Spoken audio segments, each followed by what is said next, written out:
घर में फ्रिज के ऊपर 3 चीजें भूल कर भी न रखें। हो सकता है भारी नुकसान। अगर आप चाहते हैं कि आपके घर में हमेशा खुशहाली और तरक्की बनी रहे तो फ्रिज के साथ ये 3 गलतियां कभी न करें। आइए जानते हैं कौन सी 3 चीजें फ्रीज के ऊपर नहीं रखनी चाहिए। लेकिन जानने से पहले हे मां लक्ष्मी, जो कोई भी कमेंट में जय मां लक्ष्मी लिखकर वीडियो को लाइक और चैनल को सब्सक्राइब करेगा, उसकी हर मनोकामना पूरी करना। चलो जानते हैं। नंबर 1, फ्रिज के ऊपर दवा नहीं रखनी चाहिए। ऐसा करने से दवा का असर खत्म हो जाता है। विज्ञान भी इस बात को मानता है।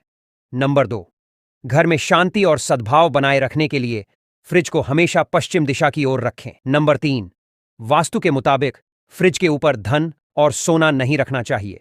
ऐसा करने से कारोबार में नुकसान हो